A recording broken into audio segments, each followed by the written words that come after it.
Assalamu alaikum. We are live here today with the Islamic Center of Passaic County and the Islamic Education Foundation. We have a session for you today on how you can build your high school resume and what colleges are actually looking for. We have two wonderful presenters, Sister Khaldia Mustafa and Sister Nada Samo. To give you a little brief background on Sister Khaldia, she is the Principal and Guidance Director at Al Ghazali Junior Senior High School with her MA in Teaching Education, MS Education and Educational Technology from Ramapo College. She is New Jersey certified and earned her CALE when she received her certification in Advanced Educational Leadership from Harvard Graduate School of Education and was certified through the Principal Center at Harvard University in December of 2019. Alhamdulillah, working with the Ummah has been her pride and joy, helping to mold and create strong, confident, and intelligent young Muslims and Muslimas for the past 20 years. Welcome, Sister Khaldia. Jazakallah khair. Barakallah fiki. Allah yabarak fiki ya Rab. And also we have Nada Samo is the guidance counselor at Al Ghazali Junior Senior High School with her MS in clinical mental health counseling and her extensive experience in the field. Nada provides Al Ghazali students with guidance on career development, academic achievement, and behavioral, social, physical, and mental health. Nada's goal is to cultivate a supportive and stimulating environment that allows her students to reach their full potential. We welcome the both of you, and the platform is yours. Jazakallah khair. Salam. Wayaki. Barakallah fikum. Jazakumullah khair for having us again. Assalamu alaikum to everyone that is watching. Barakallah fikum. Thank you for joining. Bismillah ar-Rahman ar-Rahim. Wassalatu wassalam ala ashraf al-khalq wa khatam al-mursaleen. Sayyidina Muhammad sallallahu alayhi wa sallam. I just wanted to, inshallah, be able to help our community, inshallah, working together with ICPC and the community, just to talk about some of the things that we do at Al Ghazali High School for our students in the guidance department and how we can encourage our children at large, everywhere. All the kids are our kids and we want everyone to be successful, inshallah. So I'll be presenting, inshallah, the slide presentation on the college application prep. Sister Nada will also chime in here and there if she has anything to add from what I'm saying as well. You're welcome to do so. Sister Nada and I work hand in hand in the school, helping our students, inshallah, get to the colleges that they wish to go to. And alhamdulillah, we have a very high success rate in doing that, along with our teachers and our parents. It's really a team effort that makes us successful, alhamdulillah. So with the college application, the things that you need to know, right? We're looking at that. Do I have it in present mode? Yes. Yes, okay. So I got it. How about I'll go to the next slide? I want to go to the next slide. Let's see. I'm sorry about that. I'm trying to get to the next slide. So I'll remove it and we can start over. Okay, let's do that. I don't want to stop screen. Okay, here we go. Bismillah.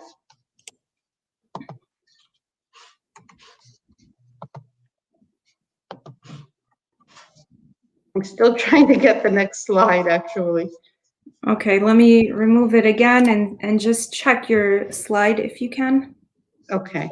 That they're all there. I see this one right here. Okay. I think I have to go back and forth to it. I think I figured that out. Okay.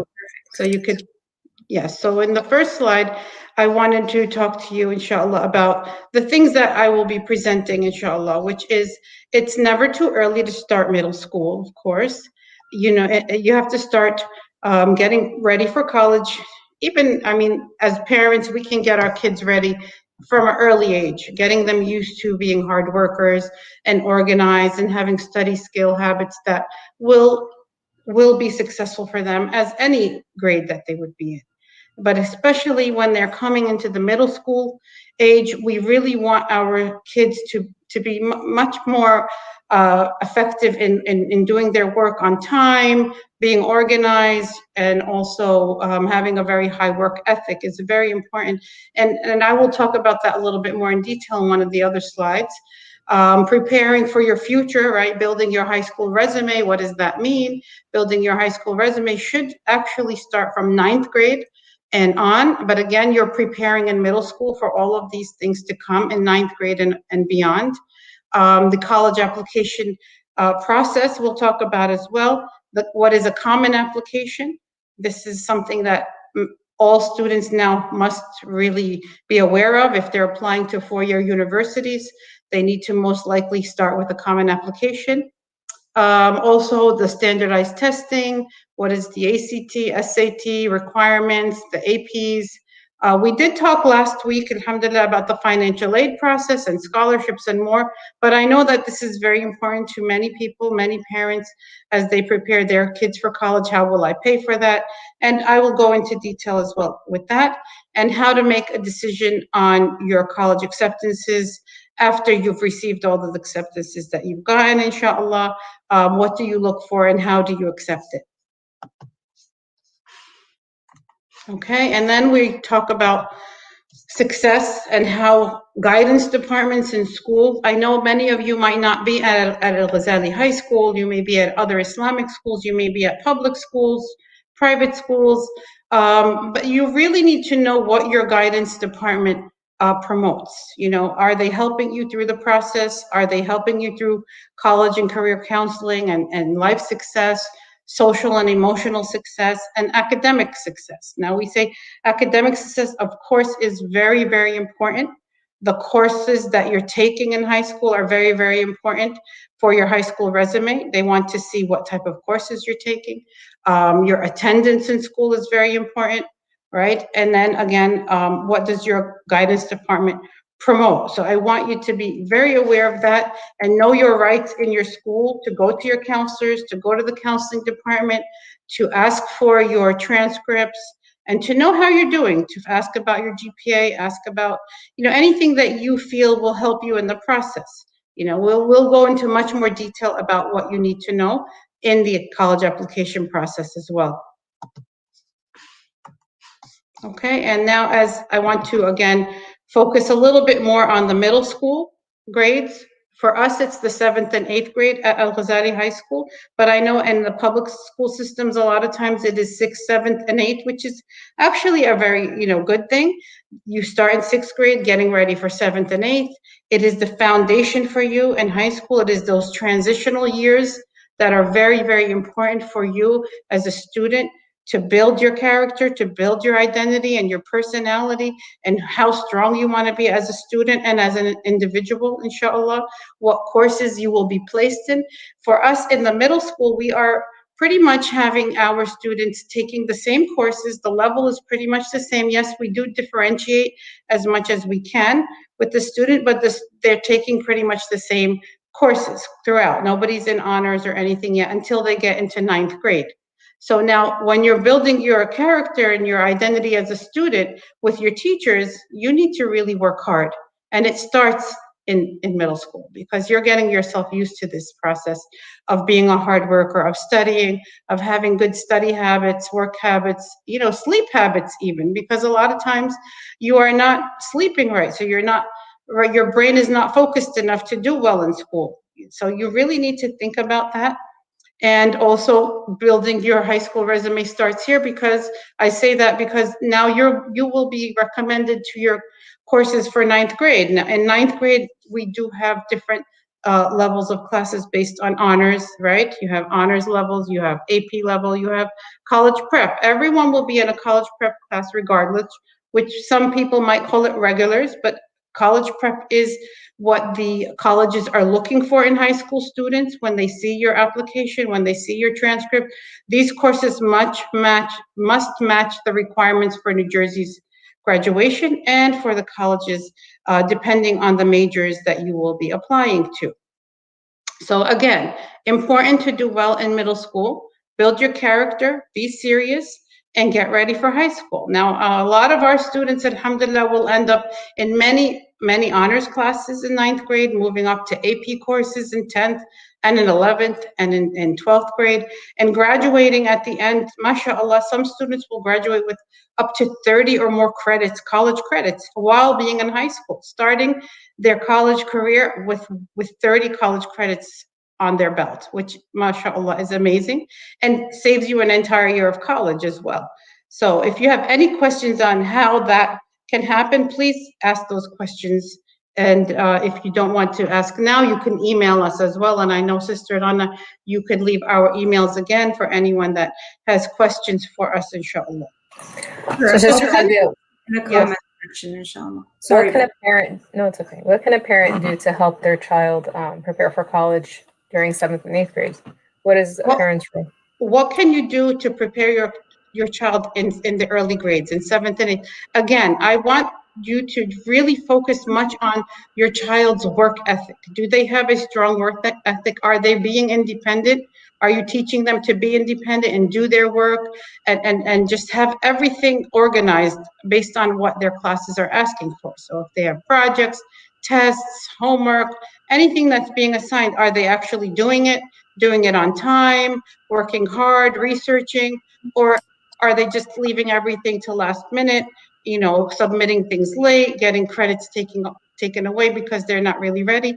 I think, you just really have to show them the importance of doing well in 7th and 8th grade, which will then get you into good high school classes, because the colleges will be looking at your high school classes they look very deeply into what courses you took in high school, and that will say a lot to the colleges when they are looking at the application and comparing you with other students, like which math course are you in. So for example, we are teaching connected math and math, in 7th and 8th grade, and then now these kids are doing well. Some kids will do amazing in algebra, the pre-algebra section of 8th grade, and they're learning algebra, and now they did so well in there. So now the teacher will say, well, this student in 9th grade will be moved into the honors class, into the honors geometry class, because they did so well in 8th grade.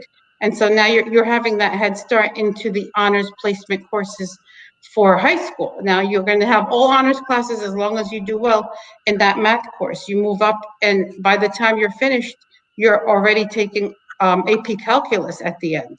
And when you do the AP credit, you already finished, Calc 1. And when you go to college, you don't even have to take that calculus if you did well. And alhamdulillah, we also have, partnerships with many universities as well that give us college credits based on our syllabus and our teachers that are teaching it.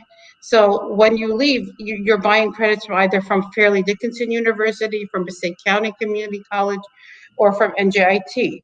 So this is something that you really have to consider early on, like the courses that you will be put in high school. So my advice to you is really teach them how to be good studiers, hardworking, and ask and look for help if you need it. Don't be shy to ask for help. This is something that, sometimes kids might think, I don't want to ask for help. But yes, you should always ask for help if you need it. Okay, I hope I answered that question. And Ned, did you have anything to add to that? I just want to, there's another question for you. What's the difference between an honors class and an AP class? Okay, so honors courses is advanced from the CP. CP is the first level. Then you have the honors level, which is a little bit more advanced. It does require a little bit more independent work, a little, more reading maybe for English, more writing, more advanced skills that we'll be looking for. Now, when you talk about AP, that's the label for that is for advanced placement. Advanced placement is part of the college boards, and they actually are college level classes. Once we are studying through the college board's curriculum, and the courses are being approved by the college board, and the teacher also must be approved by the college board based on their degrees and their background. They must be knowledgeable and also have degrees in the area that they're teaching. So if you're teaching the calculus course, you need to have at least a bachelor's, a master's degree in that subject matter. And your syllabus has to be approved. And inshallah, once May comes, the entire country will be testing the APs. If the student receives the 4 or 5, it's out of 5 points. So if they receive a 4 or a 5 on that AP exam, they actually can transfer college credits for that class and not take it when they get to college.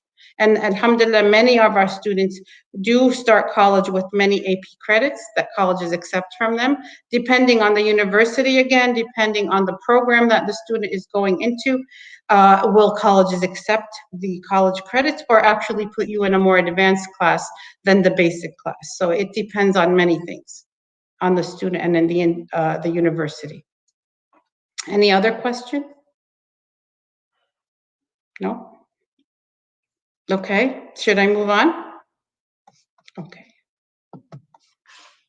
And something that I like to always remind all of us, about is knowledge is power, right? We always have to remind ourselves about that. Knowledge empowers you. Knowledge is the key to success.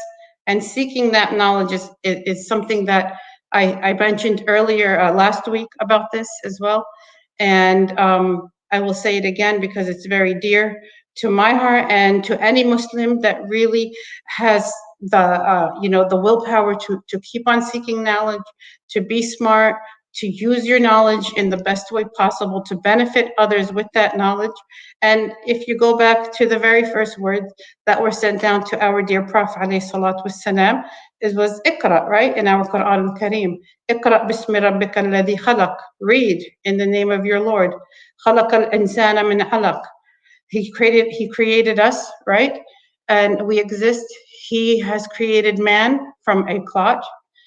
اقرأ وربك الأكرم الذي علم بالقلم. Allah has taught us with the pen, right? He taught us with the pen. And now he is asking us to continuously seek knowledge, right? Continuously seek knowledge. And of course, ilman nafi'an we're looking for, something that we can benefit ourselves with, our families, our communities, and society at large. So when we talk about college prep and we talk about schools, we need to have a goal in mind. Like, why do I want to become, what I want? Why do I want to become a social worker? Why do I want to become a nonprofit, organizer? Why do I want to become a teacher? Why do I want to become a doctor? Why do I want to become an engineer? We need to have that in mind. I know we're always seeking something, big that we want. Like, I want to go to, whatever, an Ivy League school. I want to go to a medical program. And I do see that a lot in our community. And it's a great thing because we need to be high achievers. I want you to be high achievers, but I also want you to keep in mind the reason behind what you're doing.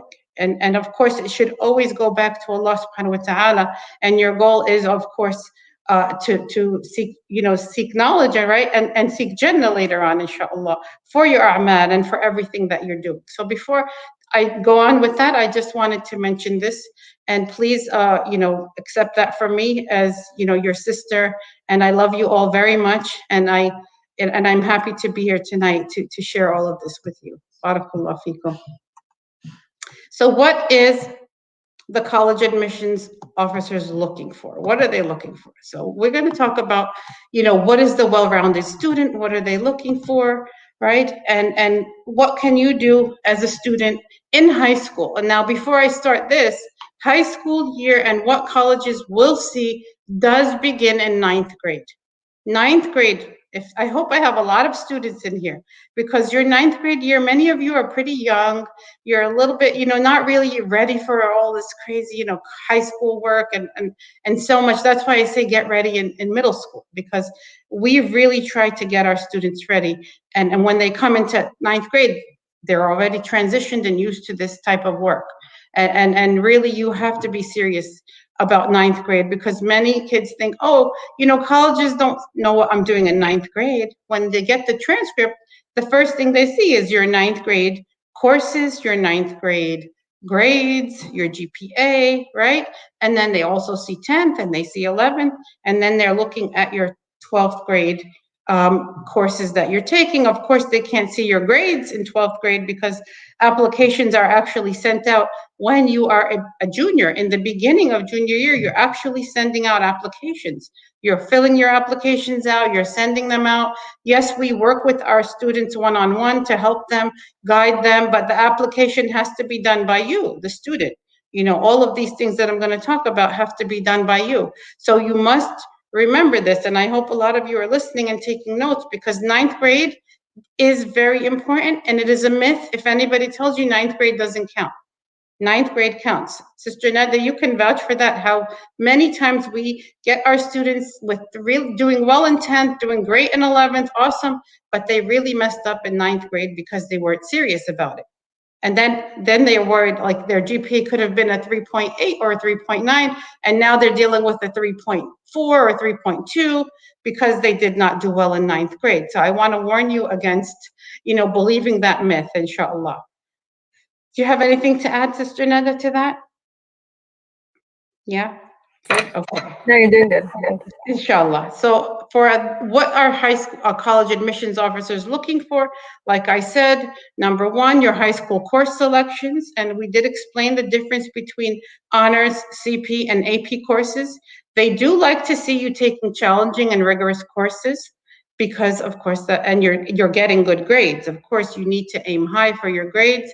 Make sure you're doing everything that you can. If you are struggling in a course and you're finding it really hard, you're in an honors course and it's just too much for you, I would recommend that you either, get help to do better. And if you're still you're not doing as well as you expected, you need to then maybe go to your counselor and make a decision with your family that maybe I should, either drop that class to the other level because this is too much and I don't want to end up with a C or a D or an F and then really ruin my GPA. So you have to keep that in mind when you're in the different levels of classes.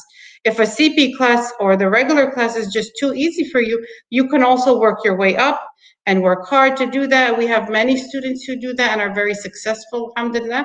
And we also have students who try to move up that really it hurts their GPA because they're not getting that grade that will give the college the idea that, hey, they're in a challenging course and they're doing well. So like, remember, it has to be both. Something like you said last week, it's more important to get good grades, even if it's in a college prep level, than it is to take an AP class or honors class and fail.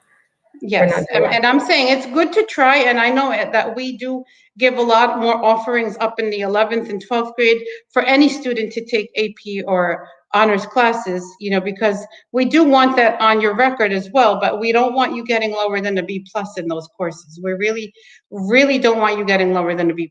We do aim high. I know some kids might get a C, but we really want you to just have at least a 3.5 GPA by the time that you end the year. A lot of schools will accept 3.0s, but you're not going to really get to the competitive level if you're at that level.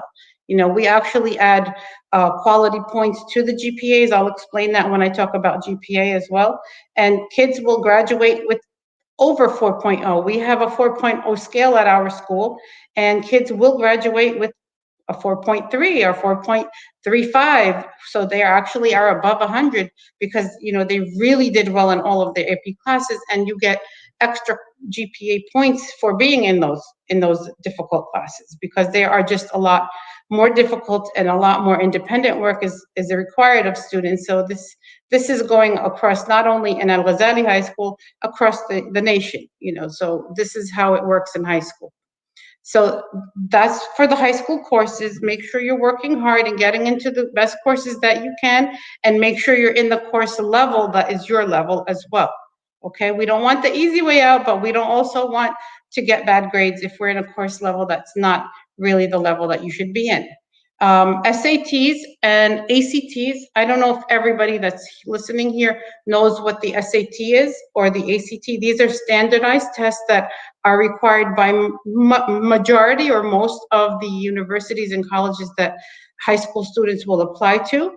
And it's through the College Board or the ACT program that you take this. And of course, it requires a lot of preparation. Colleges look very, very highly on the score. And of course, the higher, the better.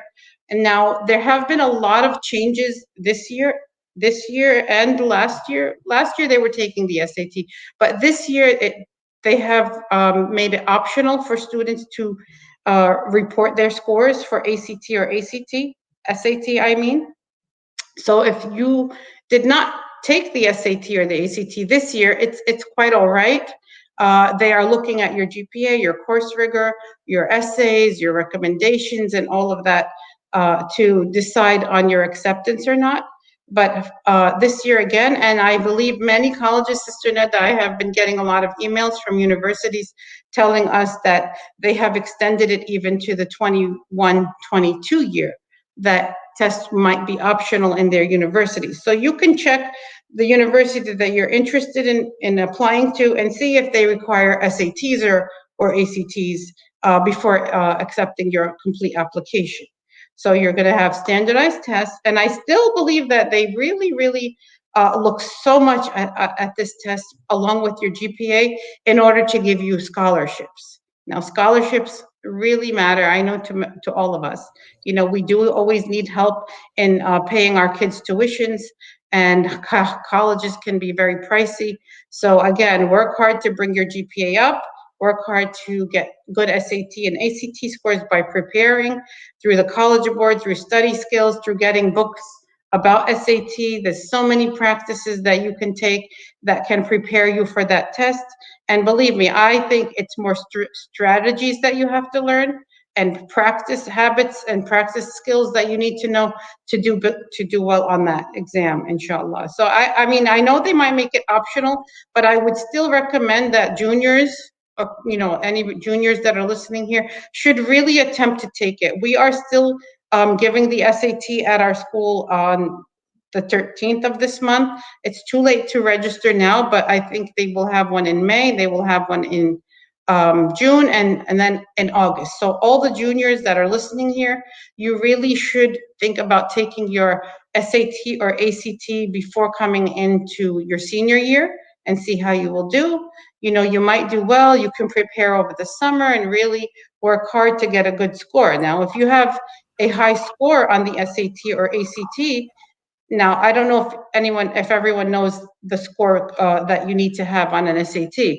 SAT has two sections now, which is the math section and the critical reading verbal section, which is an English section. They had an essay that was optional to take. And some of the, you know, Ivy Leagues and, you know, private schools would say, you know, take an essay. We need to see how you write. But I have just received information from College Board that the essay will be actually taken away. I don't even think it'll be a choice anymore. So you're either taking math or the English together, which are both worth 800 points each if you have a perfect score. So the highest you can get on an SAT is 1,600. And the highest that you can get on an ACT is 36. Now, the ACT is a little bit different than the SAT, very similar, but they also have an additional science section on there. So they have science, math, and the verbal English critical reading section, and that they composite the score. So I always tell our students, I would try both of those exams, go take practice tests in both, see which one you're most comfortable with, see which one you think you can do best on, and then focus on that, get yourself prepared. I mean, I'm talking about, I know there was a parent here who was talking about 7th and 8th grade. You can even start in 7th and 8th grade, getting yourself with the PSATs starts at 8th grade. You can start practice testing from then. I mean, I know some people might think that's a little bit too much, but I've seen many of my students and our students who have moved on to the, you know, best universities in the country and best programs in the country. They were ready pretty much in 7th, 8th, 9th grade, already studying for the PSATs, already studying for the SATs, getting anything they can put their hands on to do well on that test. And then, I mean, we've had very high scores, alhamdulillah. I'm very proud to say that we've had students with almost perfect scores. Our top percentile of the students, I'm going to say at least maybe 5 or out of the 70 students will have above the 1,500 mark in the SATs. And 36, I mean, this year we actually have one that had a perfect score in the ACT. And I can tell you, they were getting ready from the middle school. because we've had them that long, mashallah. Mashallah. Oh, sorry, go ahead. I have one question, actually, Sister Khaldiya. What would you say to the students who don't plan to go to a college that requires the SAT? They actually want to attend a college that doesn't require it. That doesn't require it. I mean, I would say if you've made your mind up, you know what you want to do, you know, and you are ready for this major or whatever, because I usually would like to sit with this person and understand what they want to do. What's the major that they want to do? Is there a reason, you know, a specific university that they want to go to? If they're not requiring the SAT and they don't want to move on, you know, I mean, I would still recommend that they take it to see how they would do on it. Just, you know, just take it to see how you'll do. And if you do good on it, even that university might give you more scholarship money because you took it, you know, and you gave it in. But if you're set on your ways and you're really not a great test taker and you're just so, you know, you just don't want to take this SAT, which many students don't, and they move on, like you said, to the university of their choice. And they know, for example, I could just give one example of a university that, you know, is in our area that many students will apply to, which is Montclair University, and they don't require the SAT. So many students will, I would say, please make sure your GPA is high, make sure your courses are great, because they actually recalculate it on their own if you don't have an SAT. And they will give you quality points to give you scholarships based on your grades and based on, you know, the courses that you're taking. So I would say you don't have to do it if it's not required, and especially if it's something you feel it's just not you, it's not, this test is just not for me, and the college is okay with it, I think then go ahead. But if you're looking to move on maybe later on to a different program, and then that college might require the SAT and you never took it, you might have to take it later on. So like you really have to be sure what you want to do. That's a very good in your career. Yeah. Khaldiya, how many times do you suggest for students to take the SAT or ACT? How many times do I suggest that they take it? Now, again, there's so many things that kind of, there's many variables that, you know, you have to think of before making a decision like that. How many times?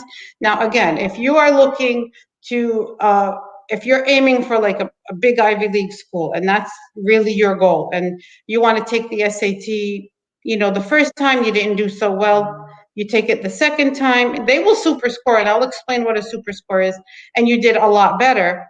I mean, I would say maybe you can take it a third time and hopefully do a lot better, but now you're in competition with so many students who might have taken it the first time and already gotten that high score. You know, so, but now if you're looking at, let's say, the state schools and private schools in our area and abroad, you can take the SAT. They do not average the scores. I know many people think, oh, if I take it 5 times, you know, that's too much. They're going to think that I'm not a good student. No, they will actually just take the best of each score, the best English grade, the best math grade that you got in any of those tests, and they will super score it. So for example, let's say test day 1, you took you had a 700 on the math and you had a 500 on the critical reading. Okay, so the next time you take the test, the second time, you had a 720 on the math, and then you got maybe a 600 on, you know, the English. So now you're going to have 600 plus the 720 is going to be your score now, not the 500 or the 700. They will take the highest one and combine that score. So like I'm saying, if you want me to give examples of colleges, or if you have any names of colleges that you want to give me, I can maybe answer your question better. But they do not average the scores. They take the best of each. Of course, I mean, you're in competition. So if somebody took that test one time and got that score, you know, their probably chances will be better than yours, and you took it 5 times. But I have universities who have told us they can take it 5 times. We don't care as long as they get the score in the end. So yes, like I know NJIT and Rutgers and Seton Hall and all the schools in the area, you don't have to worry too much about how many times you take it. I know that many students can't take it more than 3 or 4 times, because at the end you're just done with it and I can't do this anymore. This is my score. And if you're not going up each time, that's pretty much your score range. You will not do so much better. You know, and I really just recommend that you practice for it ahead of time. Just practice. Don't just wait. And then go take the practice exams and see how you will do. You have free practice exams all over. You can just go Google free practice SAT or free practice ACT in our area, and it will come up and you can register for a free one and just go take it, and they will let you know how you did on it. And then if you're ready to take, an actual test, then you sign up through College Board. You need to make a College Board account and, sign up and register for a test and choose the site that you want to take it on. We are actually a test center site at Al-Ghazali High School in Wayne. And a lot of students come from the area, from our school, from abroad. So yes, you can register through the College Boards for that. Any other questions about SATs or ACTs? Yes, Sister Khaldia, how will the college know that you've taken it 5 times or? Well, actually, they don't have to know that you've taken it 5 times. I know you could cancel scores sometimes, but when you ask your report to be sent to the college, because now when you want to send your college that you're applying to, you actually have to send it through the College Board, where it says send my scores, and you pay a fee, and they'll send your score report to the college that you requested. So now they will see all of your test scores there, unless you've canceled some of them. Okay, so if you took it 5 times, all 5 tests will go at once, and then the college will pick the highest grade from each of those test scores. So it will go in the school report as you request it to be sent, unless you cancel scores. Any other questions about SATs? Okay, so we talked about the courses in high school they're looking for, the SATs, ACTs, the high school transcript, and the GPA. We also talked about that, how your high school transcript starts in 9th grade. 9th, 10th, and 11th, you have completed it. Your GPAs for 9th, 10th, and 11 are the cumulative GPA that the universities and colleges will see when you're applying. When we actually send your transcript, the high schools will send your transcripts to those colleges. And of course, the higher the better. Now, many high schools have different, GPA levels. We have ours is out of a 4.0. You might have schools that have it out of a 5, out of a 4.5, or they don't give extra points to the AP and honors classes. So it will range depending on the high school that you're in. So you can ask your high school how they do it. Again, I said the senior courses that you take. Now, a lot of kids think, oh, it's senior year, they're not looking at what we're doing here. No, that's wrong. That's a myth. Colleges will actually look at your senior year course rigor selections and know that you are much more serious when you're taking the higher level courses as a senior rather than taking the minimal. Because I know a lot of seniors that, go to different schools can only take, and we have some in ours that will just take, the required courses. They don't really take all of the electives, and our electives are really all AP and honor courses that we give in senior year. So if you're taking AP chemistry and you're taking anatomy and physiology, you're taking economics or statistics or whatever it is in senior year, that will weigh heavily on your transcript and on your high school resume that you're sending to college, because now they see that, this is a student that really wants to come to college. They're even starting early, because now you can be a high school senior, but your courses are actually college level. And if you do well enough in all of them, you'll get those credits with you. You can take them along with you to college. So your senior courses are very important, to take the best ones that you can. And a lot of kids think, hey, I don't have to work hard senior year. College already accepted me. And I don't know if there's any kids out here, but they actually have the counselors send the first marking period grades to the college. And we are required to send something called the mid-year report. The mid-year report actually shows your grades in your senior year for semester 1, which is first and second marking period with us. And they don't make their decisions until after they've seen that. And even if some of the schools did make a decision, they will have a clause at the bottom saying, depending on how, you finalize your senior year, you're accepted, yes, but let's say, you have that senioritis. I know a lot of kids get that really bad disease called senioritis, and then they stop studying and that's it. I got accepted to 5 or 6, 7 colleges and I'm in. I don't have to work hard anymore. Yes, you do. You need to first of all work hard, because now you have to remember the clause that is in that acceptance letter. Make sure you read it. They are required to get the final transcript from the high school. And I'm not saying you're going to fail, but maybe your GPA went lower than, and we talked about this last week with the financial aid officer, than the requirement to get that scholarship. And we've had kids who really went below that number and lost the scholarship because senior year they just kind of got lazy and I'm done, and it's the end of the road and I'm tired, I need a break. Don't get a break. You need to keep working hard until the end, inshallah, and you will be successful, and hopefully keep your acceptances and make the right choice later. Of course, when we talk about how do you make the right choice, I'll let you know what to look for as well in that. And another thing that you really have to consider in the application process is the college essay, the personal statement. All the colleges will ask you for this. The students, we actually try to prepare it in our English class as well, so the kids know. We have a lot of blogs that kids can go to, and you can actually find a lot online on how to write a good college essay, what the colleges are looking for in the essay.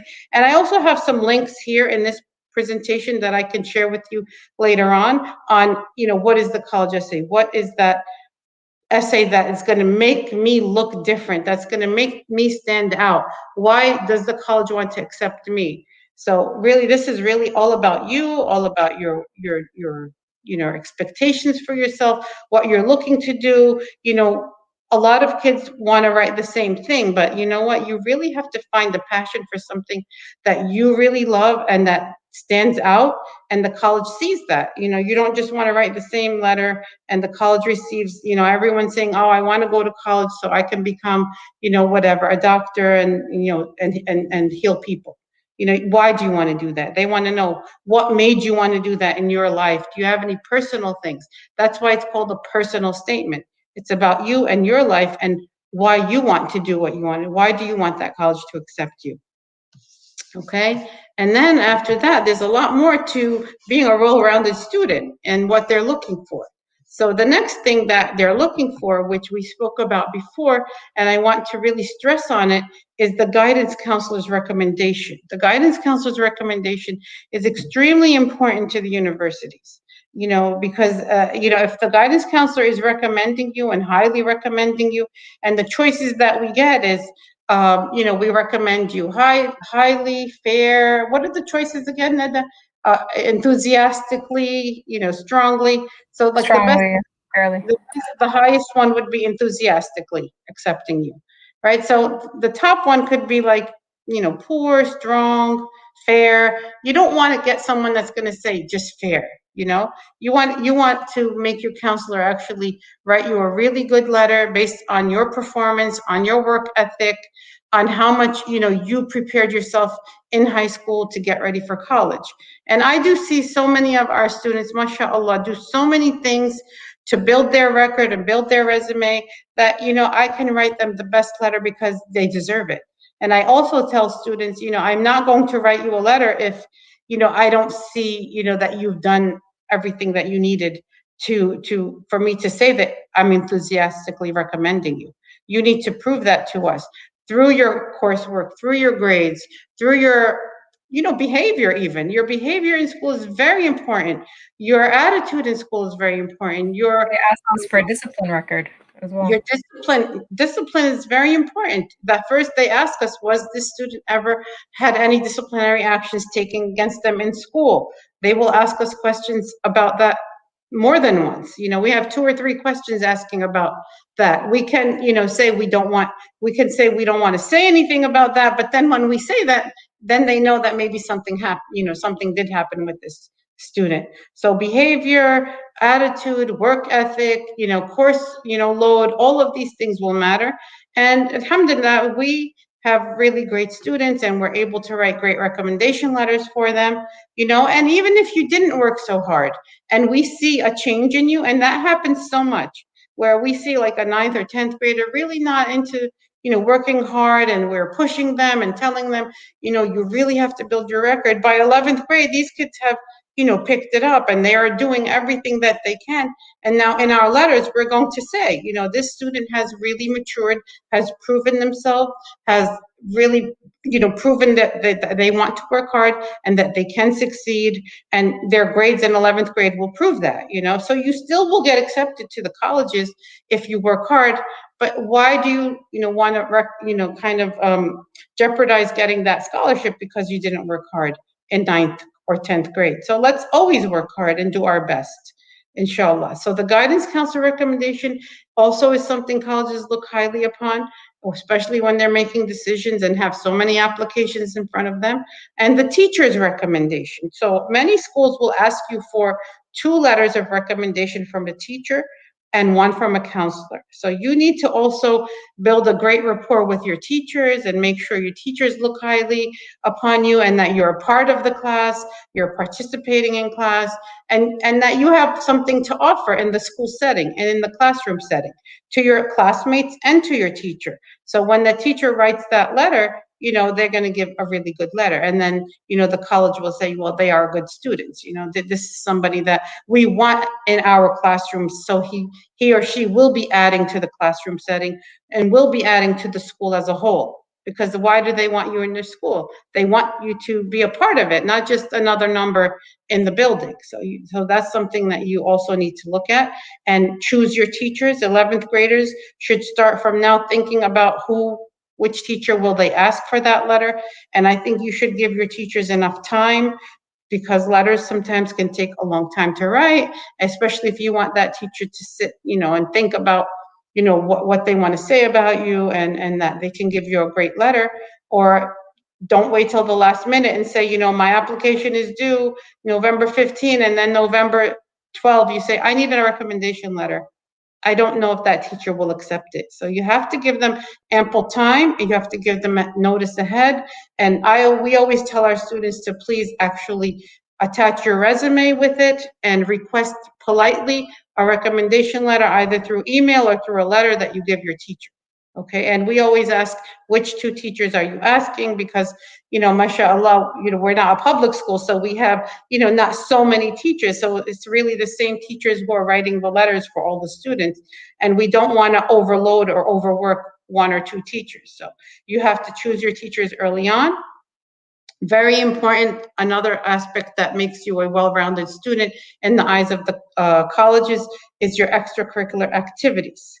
So extracurricular. Yes.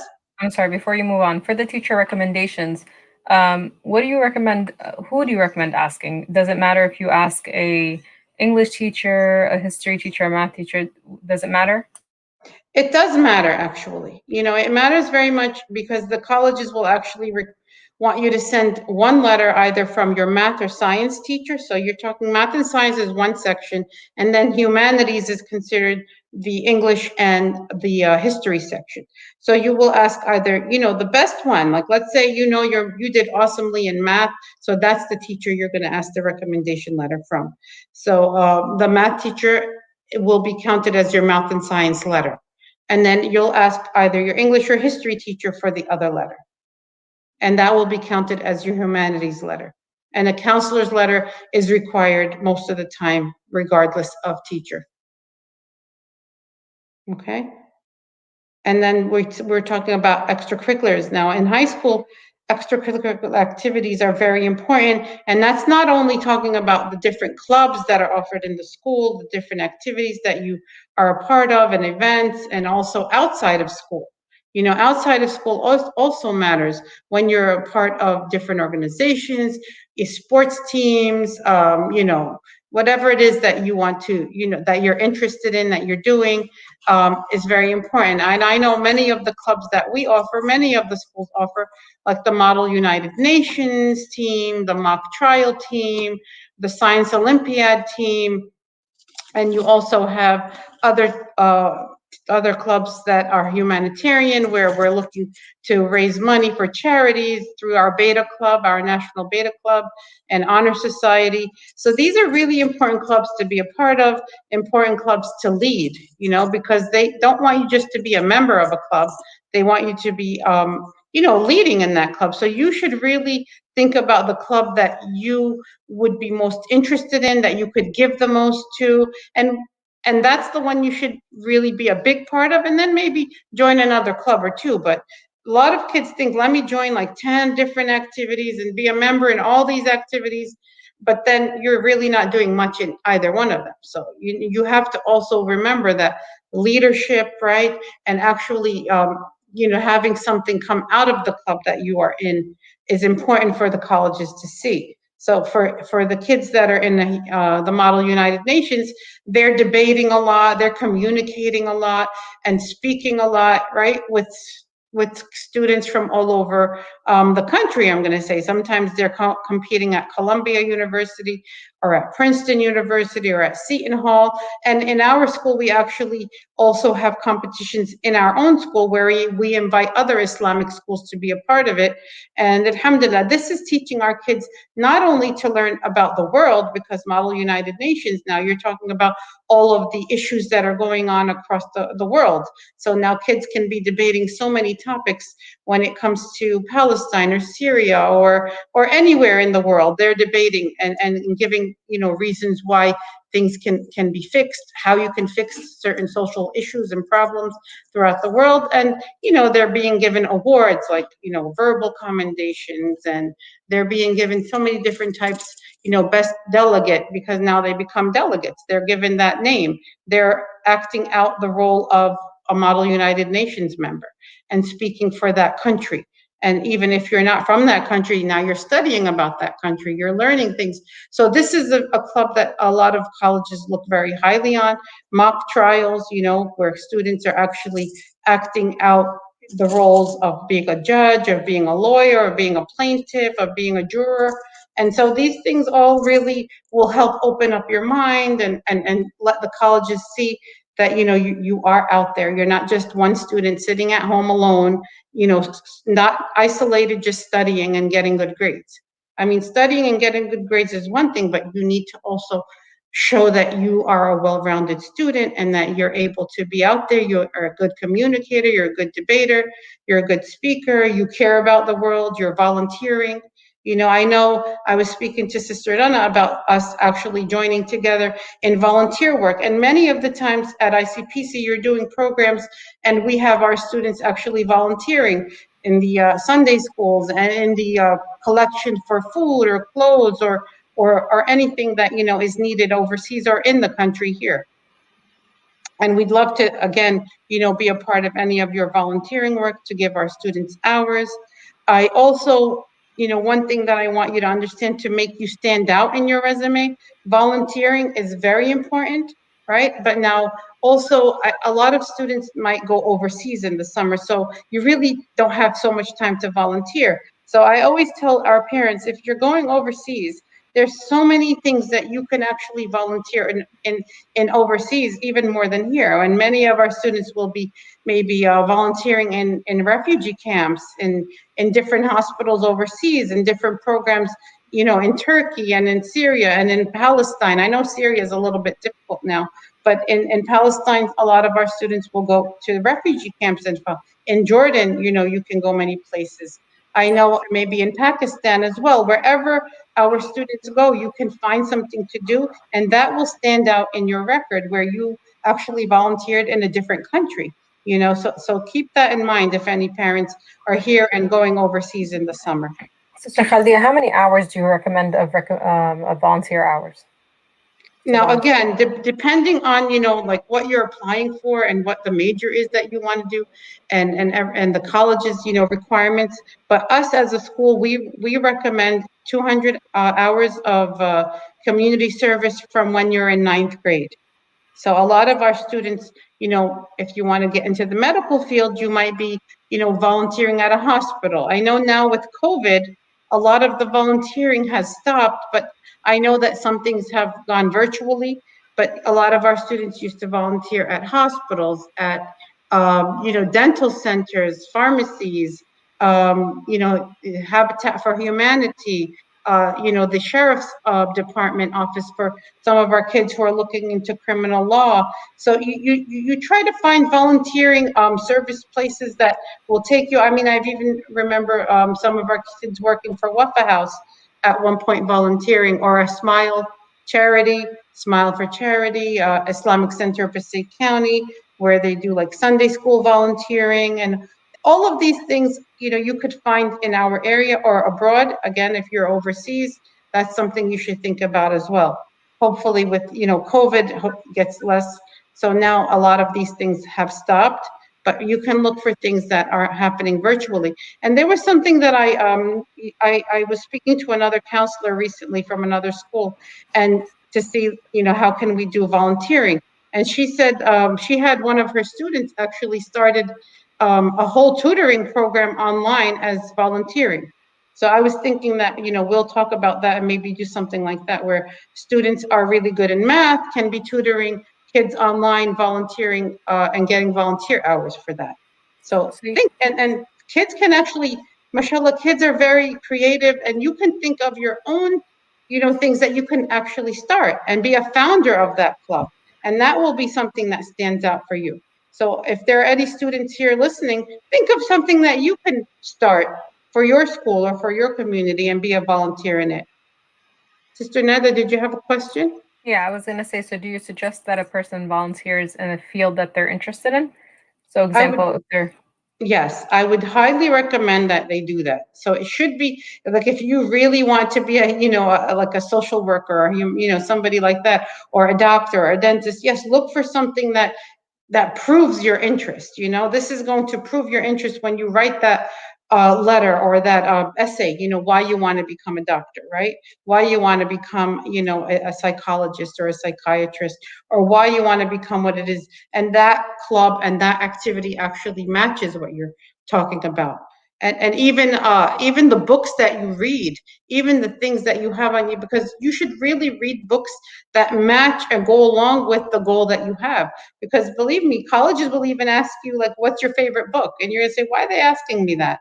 Why? And they want to see that, what, hey, they have a subscription to the to National Geographic. They've been reading that book, that magazine for years now, and they're interested in science or something, a STEM book. Or for example, we always say, go to the Rutgers Mini Med School and put that on your resume if you want to be a doctor, right? So they have programs all over in Rutgers and NJIT and Seton Hall, William Patterson, Montclair, all the schools around us, even Berkeley, have many workshops that pertain to many of the majors that you might want to go to. So it is important to actually do things that match the major that you're interested in. Okay.